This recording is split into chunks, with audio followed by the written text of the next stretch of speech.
Welcome to Threads of Enlightenment, a podcast devoted to helping you overcome challenges in your life that prevent you from becoming the best version of yourself. Each episode features interviews with people from all walks of life about their journey of self-development and the principles they utilize to overcome their fears to achieve their desired outcome. Ready to be enlightened? Here's your host, Ken Primus. In a minute, I'll bring you in. I'll bring you into the. Well, welcome to Threads of Enlightenment, everyone. As usual, I like to welcome our guests with paying homage and honor them for a couple of things that they're coming that I deem very expensive, their time. And we have a story about time with this one, so I'm just going to make it happen. But I want to thank Doc for coming because she is going to spend some of this quality time with us. And once spent, hours or those minutes are gone. So be very mindful of how you're spending your time. It's invaluable. The other is the journey. The journey is a powerful creator. It created Doc. It created her. It deposited a couple of things in her that we want access to. What are those things? Her wisdom, her knowledge, her insights, all of these things that she has gained as a result of going through. And so we want to honor her for coming and sharing both of these with us. Doc, thank you so much for coming to Threads of Enlightenment. I'm so pleased to be here. And Ken, just listening to you is like a spiritual experience, honestly. It's Thank just, you so much. I'm having so many spontaneous regression thoughts of my life kind of passing by as you say certain things, going, yeah, that thing, molding me into who I am. And you're right. If you find somebody that's got wisdom, it probably means they suffered and learned something along the way that they want to pass on to others. Because if you have suffered and you find peace at the end in some form, you want to scream it to the rooftops. Come, come join. So I loved listening to how you explained it. Thank you so much. One of the customs, if you that we have here at Threads of Enlightenment is to ask this question to everyone, because as I mentioned to you, that we have two journeys, the independent journey, and then there's the interdependent journey, our servant and our servanthood. The question is, how do you serve mankind? Well, I'm trying to use my knowledge and my insane curiosity that makes me seek out things. And I find this fabulous information that I know will help people have a better relationship with themselves and with others. And I just feel this urgent need to, in a way, be a teacher of how to have a healthy relationship with yourself and with others, because I feel that our culture fails us and doesn't tell us what that is. So most of us grow up and we're out there winging it and making a mess of life. So I think that's my story. Is I've learned a lot of great information, and I know it's not commonly out there, and so I'm trying to put it out. Yeah, that's a wonderful, I guess, desire and gift, because when you go through and you've been to the dark places, you visited there, those dark locations that we try our very best not to go. But Mhm. life has life. And we end up in those dark places. And as you said, most of us are not equipped to, find our way out. And so we have to go in Mhm. and grab and find data anywhere that we can, Mhm. and to assist us to walk through the pain, because it's in the darkness that we get to see the greatness that is in us. So I tell people, don't be afraid of it. Learn to embrace it. Go in, get your answers, get your wisdom, get your knowledge, and then come share it. One of the very first spaces that we like to go back, because I believe that, as I mentioned, all of us are traumatized in life. And those things, trauma has a bad name, and I believe there's evil within trauma, yes. But there's also good within trauma. It's yin and yang. Yin and yang thing about it is that trauma does have an opportunity to give birth to us. It is the instrument, the tools by which we are formed. And that is the way by which we are going to be able to serve, because we'll help others to come through that similar trauma. And one of the very first spaces that we reside as we're moving through quote unquote life, going to become adults, we start with the family. We have these couple of people, and mom and dad and siblings if we're lucky and so forth. But it's a house full of strangers.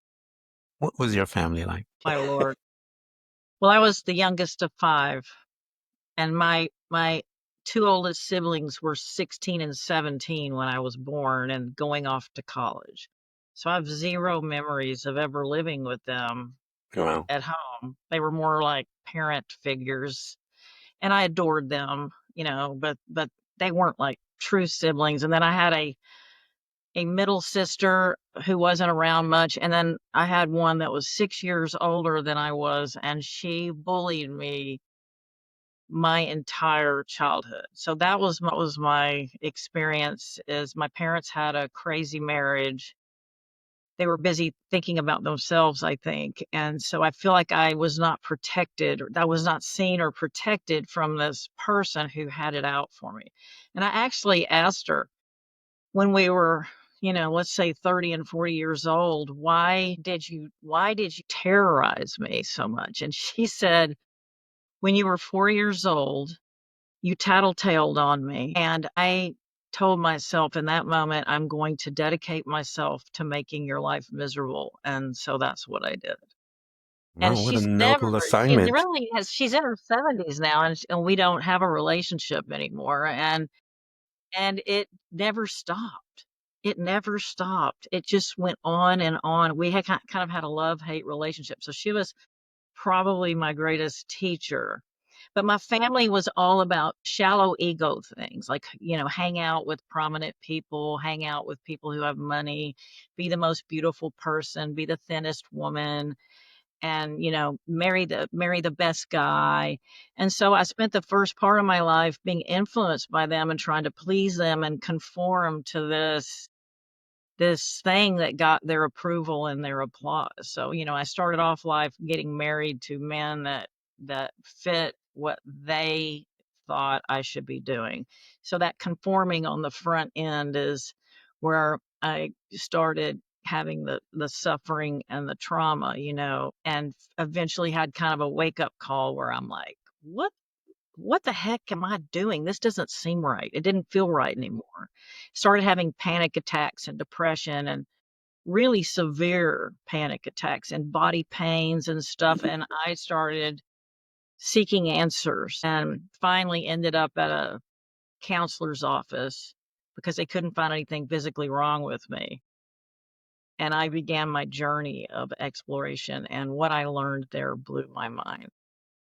Yeah, I think I'm getting a little older and I'm still here, 63. One of the things that I've noticed is that when we have diseases, a lot of it are emotional, the root cause, if you will, because I was trained in corporate America to always find out the root cause analysis and apply it. The root cause is usually an emotional thing that because of stagnation and not having the opportunity to deal with it, manifest in these diseases that we carry within the body. And we have to learn there's a correlation in that because we're seeing, I'm from healthcare, we see the data as to the placebo and how many people are healing themselves and curing themselves through the placebo effect. And science is just looking at it, collecting the data, proving to all of us that the mind, when used correctly, can produce some beautiful outcome. Here's this girl, this little girl in the mix. I was traumatized just listening to you. No, I know. Well, it's so funny because it took me many years to realize just how bad it was. I think I Yeah. minimized it for many years and didn't want to, I was in denial maybe. And I've really come around maybe in the last 10 years to see how really awful my family was, how just dysfunctional, but really hateful, like Yeah. really, really contemptuous. So, I mean, I was a person trying to protect myself from them, for many years. And I had my mode of just acting like nothing bothered me. I learned stoicism. Yeah. This detachment is one of the form of survival mode. The first mode, once we are in the trauma, is we will design things by way we are going to manage that. And usually that survival mode will last for many years into our 20s and 30s. And that's when we realize, wait a minute, there's something there that needs to be dealt with. So here's this young being traumatized from wow, 4 years old, with your sister making that declaration that she's Mhm. going to, be that individual that is going to be one of your teachers. And as you are learning all of these things in life from these teachers, and as you're heading into college, here's this girl in there. I want to get into the media of the stuff, so I'm rushing the age. You're growing up, girl. You're in college. What was that conversation as to where you're going to land and the field of study that you're going to use to occupy your time? Well, I was one of those people that teachers said, "Becky, you're so smart, but you don't apply yourself," so because I found it really hard to be interested in subjects that I wasn't interested in. Yeah. I excelled in the things that I enjoyed and paid no attention to the other stuff. So I would say I was an average student. And the really only reason I went to college is because in my family, the 5 kids, I mean, there was a ton of shame if you did not go to college. That it was understood that you were going to do it, whether you wanted to or not. And so I had a trouble figuring out what major I was going to have, and I switched majors many times, but I finally, as an elective, took a journalism class, Hmm. and I'm just a writer. I mean, I've always been a writer, but I didn't it, for a long time, my self-esteem told me, "Well, you're not a good writer. You love to write, but you're not good at it," right? So I didn't ever take it seriously, but so yeah, I said, "Well, I really enjoy this writing, about interesting people, places, and things." So I majored in journalism. Now, my dad told me, and he was born in 1912. He told me that from a very early age that it didn't matter what I majored in because my goal was to marry a successful man who would support me and I wouldn't have to worry about that. So I really absorbed that as if I'd been hypnotized. So that was my Yeah. plan from the start, was to attract the best guy I could. And my dad told me, like, the greatest guys want a girl with college education. Well, Is that not pitiful, kid?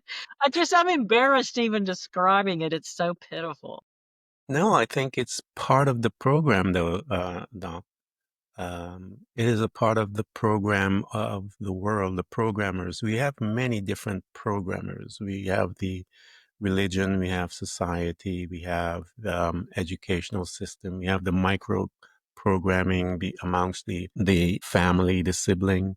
We have other programmers that people don't focus on. Low self-esteem is a programmer. Yeah, Depression is a programmer. And these programmers will occupy space once we've given it to them. And the low self-esteem will tell you and program you all day long.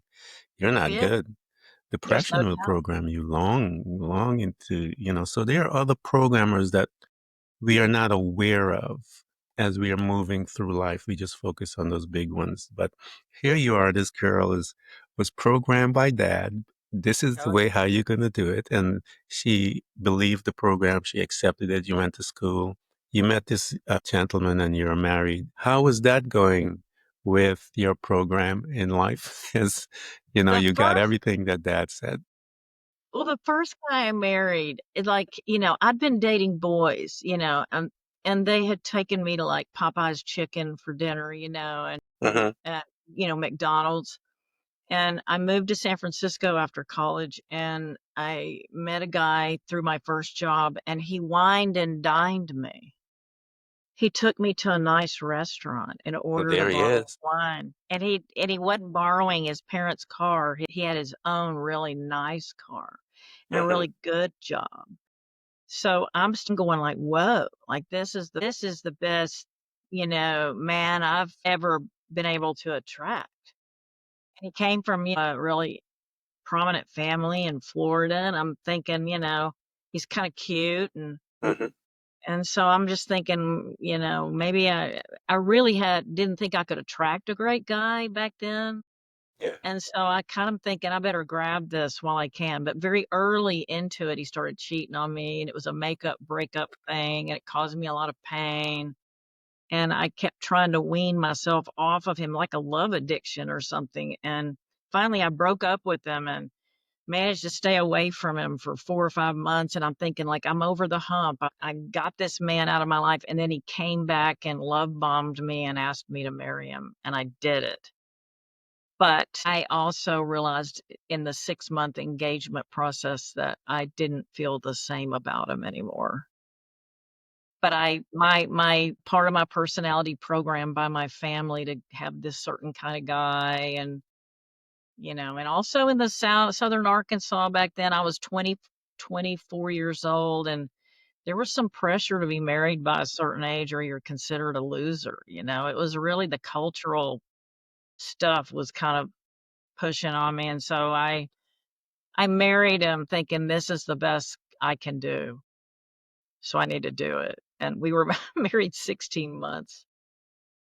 Isn't that the pressure that society puts on women and young women as to their womanhood in reference to marriage and so forth, how they tie it in. And they are programming that woman to believe her identity is tied to her husband and not to herself. It's an egregious sin that we as a society place on young women as they're coming up, and that everything is with this marriage. And the data shows that 51, 60 something percent now. I think maybe Edonk, you would know that 51, I remember way back, 51% of all marriages fail.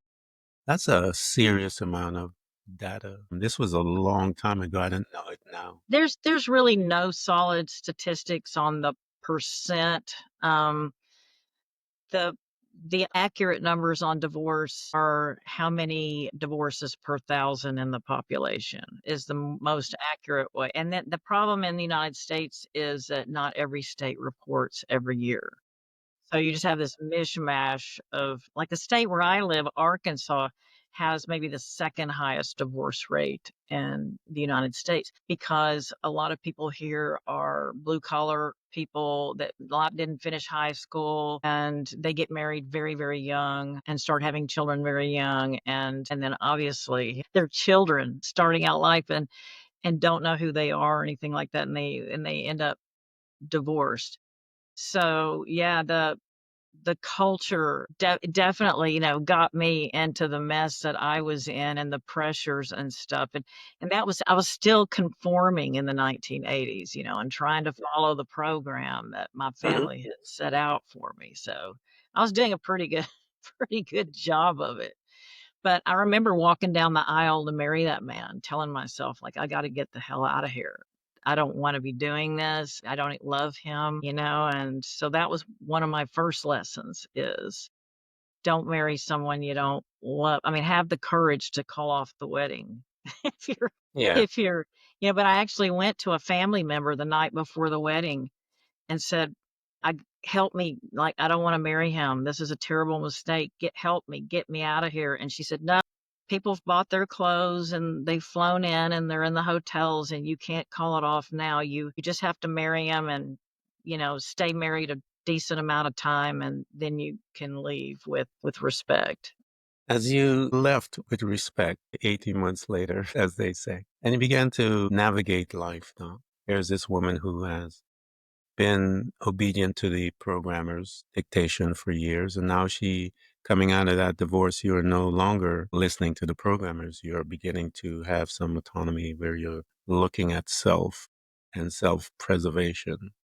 What was that like? Well, I came out of that marriage, thinking that, with quite a few lessons that, I had to marry somebody who I really, really loved. That was my main thing is, Yeah. I had married someone I hadn't loved. And so I was determined that the next time I was going to do that. And I was wanting to develop myself as a person who could financially take care of herself. I was very aware of being dependent on men at that time in my life. So I was applying to law school and things like that. All my family's lawyers, and I would be the worst lawyer in the world. I don't like to argue. I don't like the adversary stuff, but I was doing it just cuz my family was lawyers. I didn't get in law school, thank God. And so I quickly met one of my sisters fixed me up with some guy in Texas, and I quickly met another guy, and we fell madly in love. He was extremely loving and orthopedic surgeon, about to finish his program, very smart, going to be successful, just like my family liked, really cute. Mhm. And I'm thinking, man, I've upped my game here. Like he makes the last guy look like, a muffin compared to a steak. So, and he was so affirming and adoring and just totally into me. And I knew his life was going to be a great adventure. So I married him.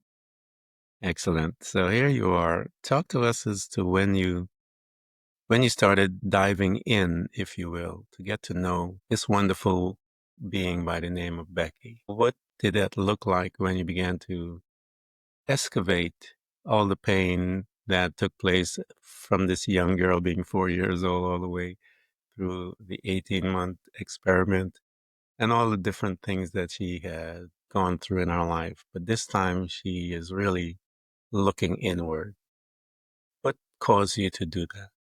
Well, I think it started in that second marriage because it's like I globbed my life onto this man's life. Instead of having my own individuality, I was, I'll be his wife, and I'll get all the wonderful things in life through what he's doing. And about 6 months into our marriage, he just turned cold on me and was never warm to me again. He was mean to me. He was withholding of love. He didn't adore me anymore.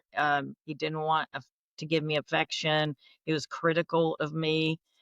And so I kind of like, it freaked me out. We went to Australia and New Zealand for a year for his orthopedic training. And there I am. This is before the internet. I'm stuck down up, and phone calls were like $6 a minute back then to call your family. I was really, really isolated down there, and I was too embarrassed to tell my family what was going on, because I couldn't be divorced a second time. I mean, that would be absolutely shameful and horrible.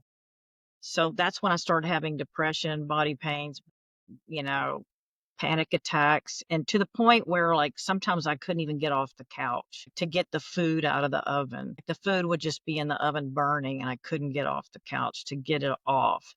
And so my husband's the one who kind of dragged me to a therapist. I'd had all these physical exams, and there was nothing wrong with me. So they go, "You need to go see a psychiatrist." So I went to this husband, wife, psychiatrist, psychologist team, and I went to therapy twice a week for 2 years. And she was a very strong woman, which is exactly what I needed. And she whipped me into shape. When And you say, so I started realizing that maybe I'm not the crazy one. yeah, Maybe the world is crazy. I started, and then and I had a real hard time trying to understand why people that I loved and that I thought loved me were not kind to me. That was very discombobulating to me. They were very critical. Like, it seemed like my biological family was very critical, and my husband was critical of me. And so I spent about 5 years begging him to come back to who he had been, a loving, affectionate person. He was so ambitious, a workaholic, very critical that I wasn't as ambitious as he was at that time. I always felt like I was supposed to do something, but I didn't know what it was yet. yeah. How So did this, you, in the end, it led to a marriage crisis, which yeah, led to everything else. yeah, how, Becky, Doc, that's a painful life as you're describing it. Here's this young girl in pain and searching for answers, and is coming up against society's, you know, declaration of how she should be and how she ought not to be. And she is trying to manage herself. And there's a lot of people there, well, especially women that are in your situation today, Yeah. that are exactly where you're at. Do me a favor, doctor. I know you're out of it now, and you have gained some insight as to, you know, what that individual there needs.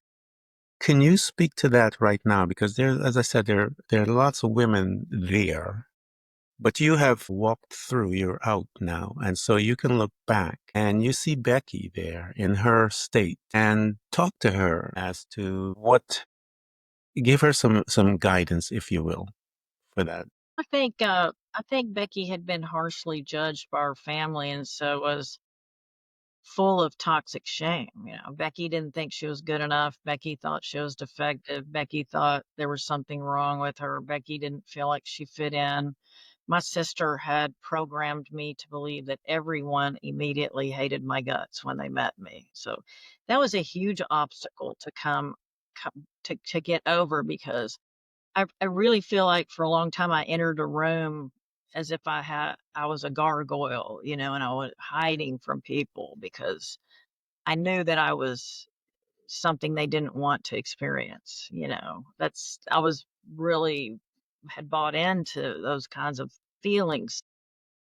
Um as Becky, you know, started entering her late 20s and going started therapy and stuff, I started kind of going, "Wait a minute. I don't think I'm this gargoyle that my sister, you know, told me I was, and I don't think I'm as bad as my family said I was." And my husband was cruelly critical of me, and I kept saying, like, "I don't maybe I'm not that bad." So I went through a period of time where I'm, like, questioning, "Is it me?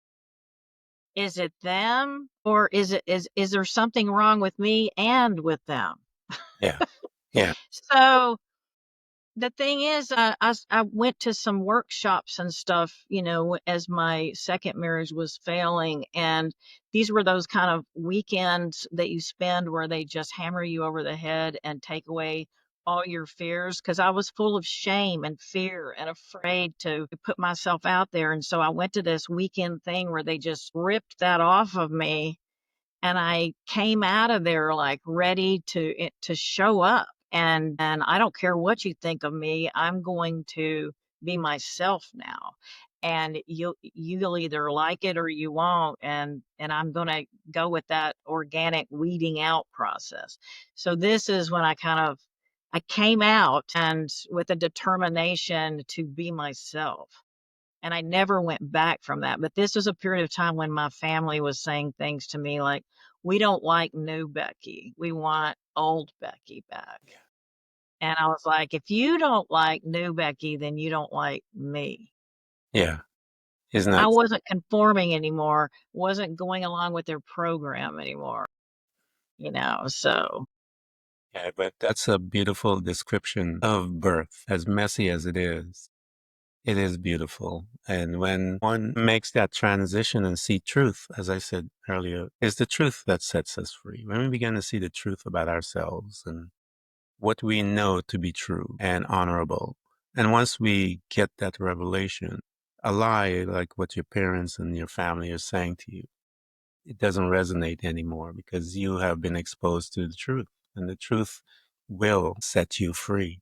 And so here is Becky. She's freed in the sense where she's beginning to develop and gain her own, separate from family, separate from husband.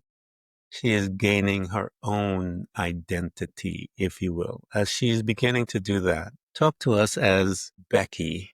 What and how did she feel once she began to experience her truth? Came out of that situation, that experience, that, and she's now living, if you will. Talk to us as life, as this new Becky. you know, I felt very powerful. I in this course that I had taken, they told us to write down 5 life goals, and to start just going for those things without fear. And it's funny because I found that list, and it was a 5-year plan. And I found that list like 10 years later, and I know I had achieved all 5 of those things in less than 5 years. It was, so I was totally doing everything that people told me I couldn't do. People told me that I could not get a job at the newspaper in my town because I had no writing experience. Because I lived in San Antonio, Texas, which is a huge city, and most people have to work their way up to get a job at the big city newspaper. But I went in and met the deciders, the people that hired people. I didn't go through HR. I went to the publisher. I went to the editor. I got to know them. I started calling them. I met them at parties, and I would go, I'm going to work for your paper. So I did get a job there as a feature writer, as exactly as I wanted. And I didn't want to do anything else. And I told myself, you're not going to get any other job. You're going to get this feature writer job, and that's it and nothing else. So I just put all my energy and focus on that. And it took me 2 years of writing articles for them for pittances and proving myself to them and being determined, when they finally just said, we just want to give you an opportunity and see what you Yeah. do with it, because no one's ever done this, So, and I told them when they hired me as a reporter, I said, okay, now I want to be a columnist, and I'm going to put my focus on earning a column with your paper. So I just found it to be a blast to go for things, to reach for things, to make things that I dreamed of and imagined come true. Now, here's the dark side of that. My colleagues at the paper did everything in their power to tear me down. They spread rumors about me. They backstabbed me. Even my editor, my immediate editor in the features department, they switched. The old one left. They got rid of her and brought in this new one. And on the first day of her job, she said, Becky, you can't write, and I'm going to teach you how to write. And by this time, my articles were some of the most widely read in the paper. My column that I had was probably the most widely read column in the whole paper. And she's telling me I can't write, and she's going to teach me how to write. And then she started taking my copy and putting red marks all over it like a school teacher. Well, And I lost my confidence in writing, and got kind of writer's block for a period of time, and started having panic attacks again. But I did feel at the paper, although I had pushed my way through and gotten there, I think that a lot of people, once I got there, were trying to tear me down. So that was another piece that I had to learn, is how to persevere when I feel like sometimes when you rise above, and with determination and whatnot, that you're going to have a lot of people that try to take you down. It's very strange. I don't understand it. I wish it wasn't so, but that's what I experienced. I think because you refused to take the normal route. If you had taken the normal route, HR and all the different things, Yes. I think they wouldn't have bothered you that much. But who are you to do that? Who does she think she is?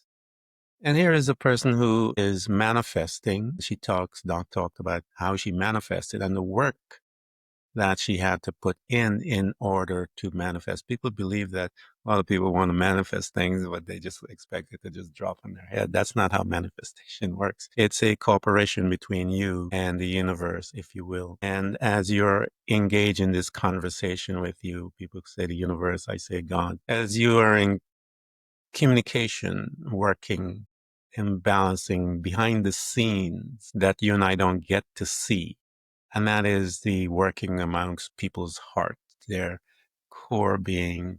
And then we do our part.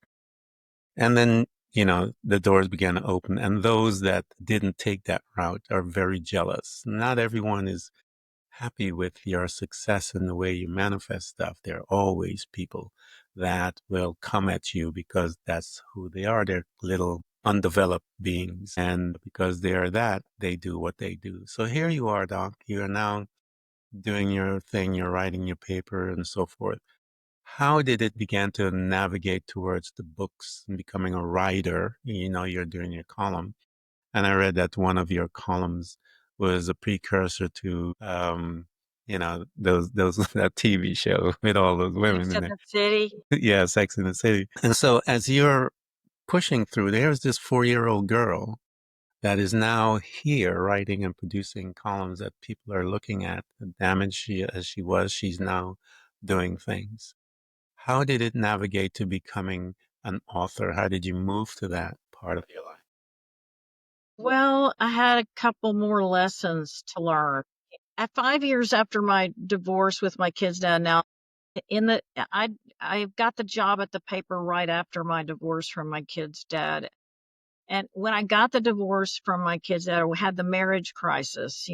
I'd been begging the man to be nice to me and to find out why he had switched on me and for 5 years. And he kept promising me and then he wouldn't do it. So finally, I had this inevitable climax of stress where I just couldn't take it anymore, which I now know to be the beginnings of a marriage crisis. And I met him when he came home from work one night and said, you have to move out. I can't stand to be around you anymore. I'm going to go crazy. We went to a marriage therapist, and the marriage therapist said he couldn't help us because I wasn't motivated to work on the marriage right now. So he sent us off back home to manage this crisis situation ourselves. And in my opinion, we had 2 little children now. And my husband had a tendency to be mean and controlling.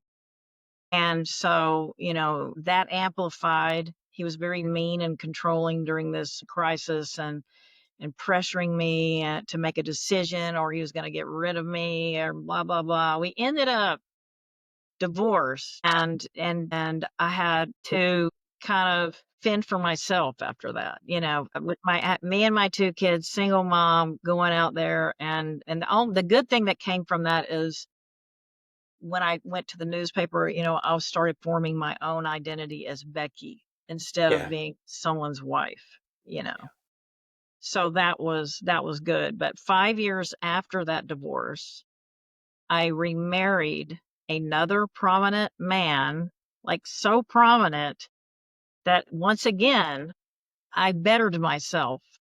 I married a United States congressman who was going back and forth from Texas and Washington, D.C. And, being married to him, I could go to the White House. I could hang out with Nancy Pelosi and, Al Gore, and have all these amazing experiences meeting movie stars and music stars. And so I still had a little bit of the family disease of Yeah. hanging around prominent people. Now, when I married this United States congressman, the newspaper took my column away from me and said, it's a conflict of interest. You can't write the column, even though my column was about relationships. Mm-hmm. You can't write the column and be married to a congressman. And then I told you I had that editor who really didn't like me and was critical of me all the time. And I was having these panic attacks and I had writer's block. And I just took that as an opportunity to resign from the paper. And I was now just a relationship guru in San Antonio. I would be on radio stations and I'd be on the little local television shows talking about relationships. And people criticized me, as usual, because Mm-hmm. that's what people do, that I didn't have credentials. Yeah. So one of the hosts of the TV show I was on all the time said, can't you just get a mail order master's degree? So we can shut the viewers up about you not having credentials. And I was like, you know what? If I'm going to get a degree, it's going to be a real degree. So I went to graduate school with the intention of just getting those credentials. But I kind of fell in love with learning. I did not like school prior in college, but now I was studying subjects I was interested in. And I had a fire in my belly to understand that marriage crisis that had happened about 12 years before. Yeah. I wanted to understand why that therapist couldn't help us. Because now I'm seeing how it all played out. I'm seeing my Mm-hmm. kids have suffered. I'm seeing, that their dad is mean to them, and I have no say in it. I couldn't help him because he wasn't influenced by me anymore. And I just saw all these things that had played out, and the stepmother that they had, which was dicey. And I felt guilty that I had brought that into their lives and stuff. So I started doing my research on marriage crisis, how people decide to divorce, and the research and information that I was pulling up just blew my mind. I was like, this information needs to be known by everybody. Yeah. Why doesn't everybody know this? So I felt at that moment that I had to put that information out there for people Mm-hmm. because it was enlightening. It was life changing. It was like marriages are dying that could be saved. There's information that could change everything. So that's kind of how that happened. I came out of graduate school and I did get my doctorate. So that was 5 years of graduate school. And I came out of there with a fire in my belly to tell everybody about all the things that could be done in a marriage crisis and to save your marriage. And then, I immediately started hitting obstacles again, Ken. Yeah. As Like a life lot of is. people didn't, book publishers and agents and people are like, that's too negative, Becky. That's too negative. We can't publish a book like that, Becky. So, it took me 20 years to get somebody to finally go, yeah, this information needs to be out there. So, it's always an obstacle, Ken. Isn't it? There's always That's what, people trying to stop you from doing what yeah. your purpose is. But I think that's part of it. It makes us know for sure that this is the way. And I think as we continue to push through, are you serious about this? I think this is our test. Are you serious or are you just BSing in other words? And if we are serious about it, though, we don't let it go. We become even more tenacious as they push. We push. Going, yeah, yeah. And I think we are being observed with that type of um, tenacity. And then what happens one day when we're exhausted and we're tired and we're like, I'm not sure anymore. Someone comes within a conversation and changes everything, and you're there. So talk to us about some of the data. What did you notice that you saw that you say, wait a minute, I have to make this known? So talk to us about now that you saw some stuff. What were some of those things that you saw that is in the book? Just whet their appetite. And guys, we're going to provide everything for you guys to get to Doc and buy the books. Because you know how I feel about books. I believe within those walls that we call covers, hide wisdom, knowledge, insight. Those are the things that you have to prepare yourself, and you have to come with your book expecting to receive something from it. If you come expecting, you will get something. If you just put it up just to do a notch off, you're not going to get it. You're going to miss it. So I want to invite you guys when you're coming to Doc's book, buy it, offer it to families, friends, and so forth. Prepare yourself, prepare your heart to receive, and you will receive. So Doc, here you are. What were some of those wonderful things that you saw for us marriage? Because I'm on number 2, girl. The next, one of the things that I was like fearful of it, I would say I'm becoming a statistic. Yeah, of course. And my But it's fear is, even good people like you can easily marry the wrong person for you. yeah, And that's one of the things I learned is a ton of this is involved in the mate selection and not spending enough time discerning, who is a good match for you. But people tend to settle on a partner after they've met less than 5 people, dated less than 5 people, and to think that you can find a great match for you who will last the long term out of a sample size of 5 people is completely ridiculous. So I think The average person should probably date dozens, if not hundreds of people to see what all's out there and to, find as close a match and someone who's solid as they can. So people aren't considering, like, is this person solid and stuff like that. So that's problem number one. But the thing that really blew me away in the research was I found out that relationships, even friendships, dating relationships, and marriages die in stages. There's 5 stages that a relationship goes through as it's deteriorating and then finally hits rock bottom, where either the relationship's going to have to change drastically or it's going to end. Okay. And so it's like the stages of cancer. Stage 1, 2, 3, 4, you're dead, Yeah. And so I was like, if people knew that they were in a deteriorating process, they would probably go get help and do something to stop the deterioration early, like cancer, if they knew that they were in the process. Because once you're in the process of a deteriorating marriage or friendship, it will go all the way down to the bottom if you don't do something about it.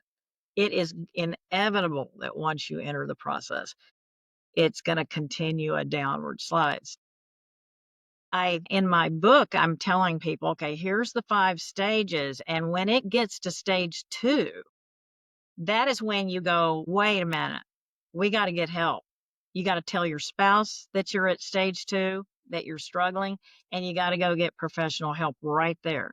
Don't let it go to 3, 4, 5, please, because that's when people come to me, is when they've Yeah. bottomed out. I am the marriage crisis manager. So when they come see me, they're at 4 or 5 and they're freaking out. They're completely confused. And then I have to manage that crisis. My whole focus at that point is just to get them stabilized and calm down so we can make rational decisions and have adult conversations. That takes a lot of finesse and time.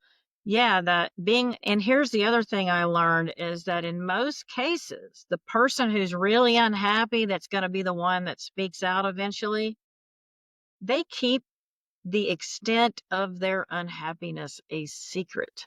Mhm. It's an internal conversation that they're having with themselves and not sharing with their spouse. I'm struggling. These are serious. I'm really having a hard time with this. They wait until they get to that climax of stress that I had with my kid's dad until they finally go, that's it. I can't take it anymore. I'm done. And waiting that long decreases the chances that we'll be able to help you, heal you. It's like cancer. If you find it at stage 3 or 4, the odds of you're going to need a miracle to heal and get this relationship back on your feet. So I think early detection is something I want to scream to the rooftops is, and don't keep it a secret. There we go. You guys have been listening to Doc and I for a little while, and we're going to provide everything for her. So you have access to her because it's important. Many of you are in crisis and we don't want you there. But for those who are in crisis, we have someone who is capable of reaching out and helping you. And for those that are getting there, there's this book that will lay out for you guys all the stages that there's there and how to access the help that you need. And so we're going to provide all of that for you guys to have access to her. Doc, thank you so much for coming to Threads of Enlightenment. This has been good. I know you've got up early. You made a sacrifice. I caused you much discomfort with that. And I want to No thank you so problem. much for coming and waking up early for us here at Threads. Well, I really appreciate your thoughtful questions and exploration of my life. It's been really, really nice, and I appreciate it. Thank you so much. You're welcome. Thanks for tuning in to Threads of Enlightenment with Ken Primus, Hopefully, you're now feeling more empowered to overcome the challenges in your life, whatever they may be. Share that inspiration with others by telling them about this podcast, rating it, and of course, remember to subscribe so you don't miss a single episode. For more connection, you can find us on Facebook and Instagram by searching for Threads of Enlightenment. Until next time, stay enlightened.